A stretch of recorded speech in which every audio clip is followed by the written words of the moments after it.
Alright folks, so it's time to wrap up this build series. It was a really harsh winter and I unfortunately had to do a lot of work and did not film it. However, let me get you all caught up with everything. First off, as you can see, a lot of the outside of the shed has been mostly been wrapped up. There's a couple pieces over there, some overhang there. End up putting a new overhang on this part of the shed.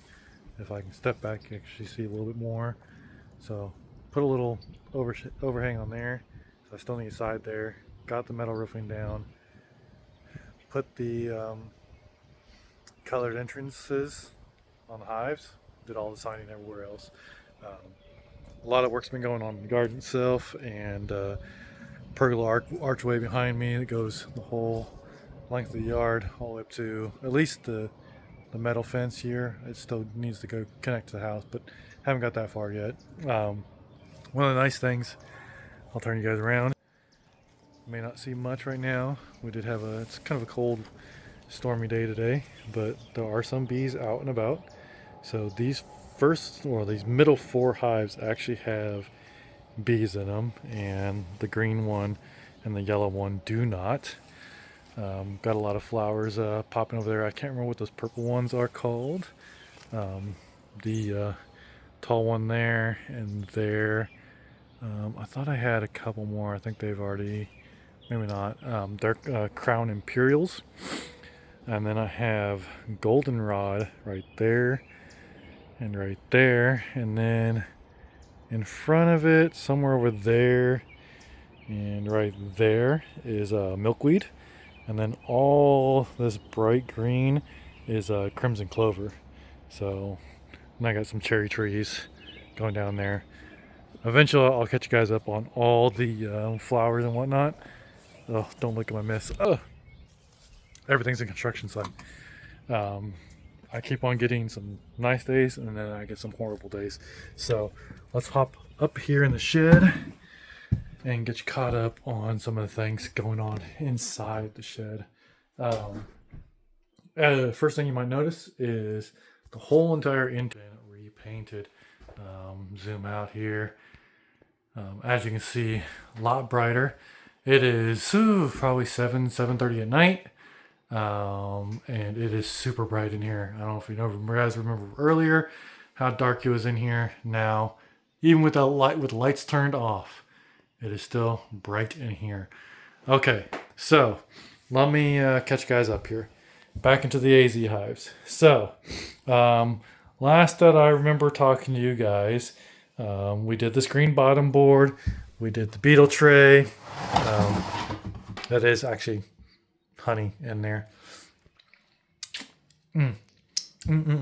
So over the winter time, I tried moving a couple hives into here, and unfortunately I didn't do the move properly and they perished due to my negligence. So there was some honey spillage. Okay, but got that on there, and then as you can see, that's pretty much where this one's at. I do remember talking to you guys about the mesh openings. I still haven't put the handles on those guys yet, but that will happen here shortly. Now, the other dividers, that's kind of where we're getting at right now. So if I was to put some frames in that first level, that would be my brood chamber. And if that's all I was starting with, I got a package or a package or a nuke, I would throw that in there, and then I would put this tray on top. This tray, I ended up switching from that plywood stuff. This is actually edge grain 3/4 inch pine. I got 2 holes drilled in there, and then a square spot in there. Plan is, so these rods are still in the wrong spot, but plan is, if I was to put that in there like that, I thought maybe I could put like a pollen patty in there. That's not going to work. That's going to end up probably being more like a sugar fondant or fondue or however you say it type of thing. And then these would fit my feeder jars. Ignore this one. This one's been sitting out here for way too long.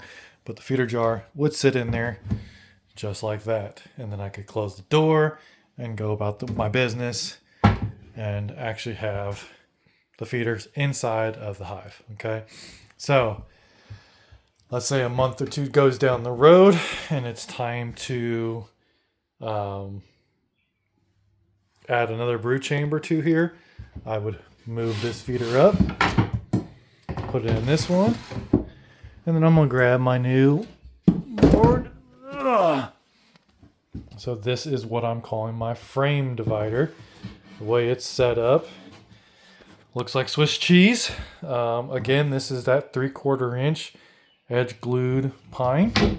Don't know what else to tell you guys about it. I can't remember what size holes those are exactly, but that would sit in there.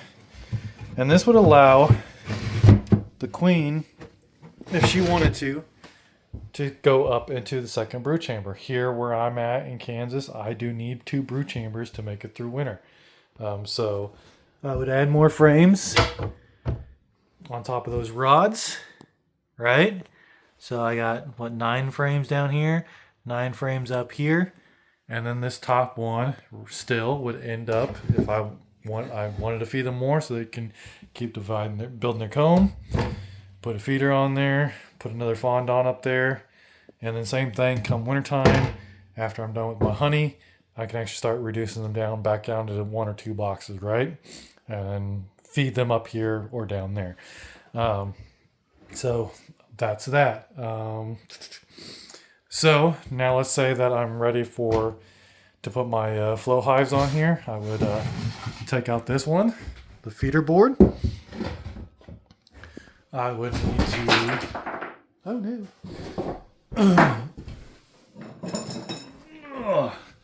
I would have to get 2 more rods. Actually, before I would do the 2 rods, I would want to put on my queen excluder.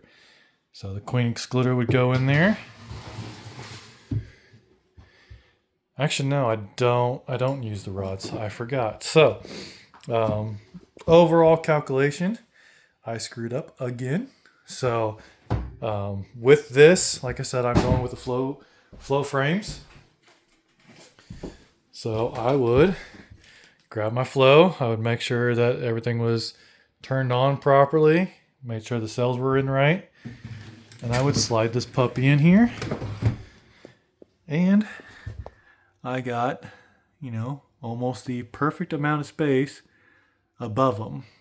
The only downside now is these are level, and that's not going to work very good when it's come time to harvest. So what I'm going to end up having to do before I do put these frames in here is I am going to have to add a little bit of a shim in the very back just to tilt these up, because honestly, it looks like there's a little bit more room in the back than there is the front. But I want, when it's time to harvest, I want that back end up, front end down. That way it gives me the slope for the honey flow, right? So I got to fix that. Honestly, what I might end up doing instead of trying to add a board on the bottom is these were made for Linkstroffs, and they do have that little tab on the back. So maybe I'll add something all the way there in the very back. Maybe something like a rod, but it'd go right up along that edge right here, right? That way that lip can sit on there at that perfect angle. I showed you guys the interior doors. So those are the interior doors with the handles on and everything. Those would all go in. This one is door number 2. So this one's going to go in right there, right? And of course I would put my bottom door on. The way that the flow hives are built with this is the back, with the front, all these frames, no, that's the back. Wow.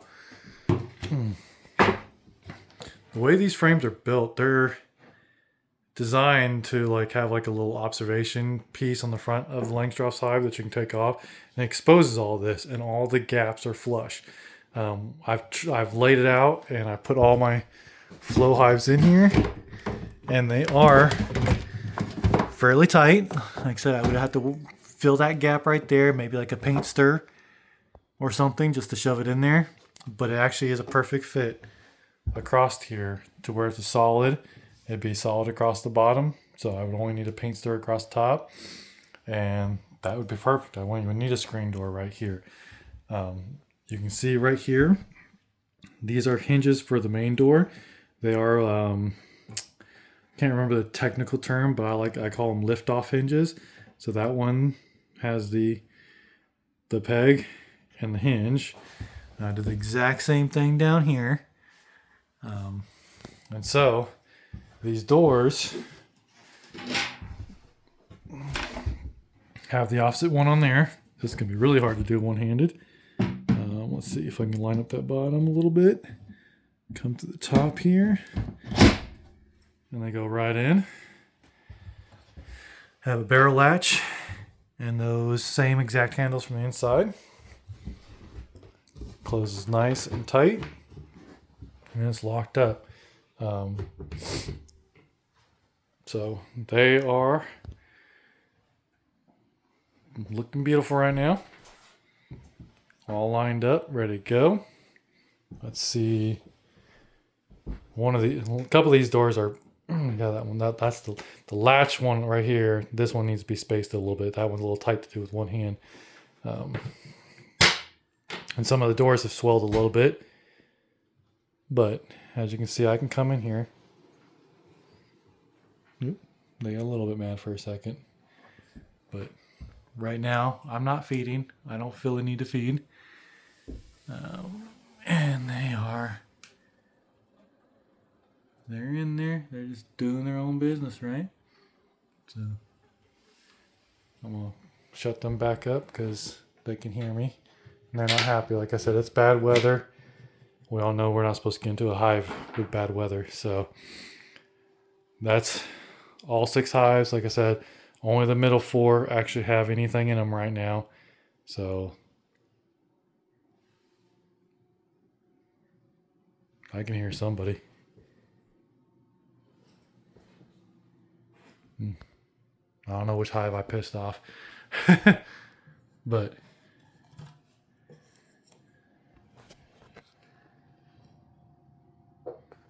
yeah, can't see nothing right now. Somebody is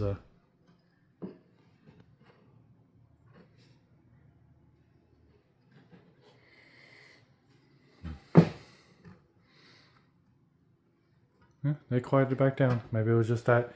Maybe it was just me opening that one door. I do have some flooring to put in here. Got a little birthday gift sitting up there. But yeah. So as of right now, that's where I'm looking at, guys.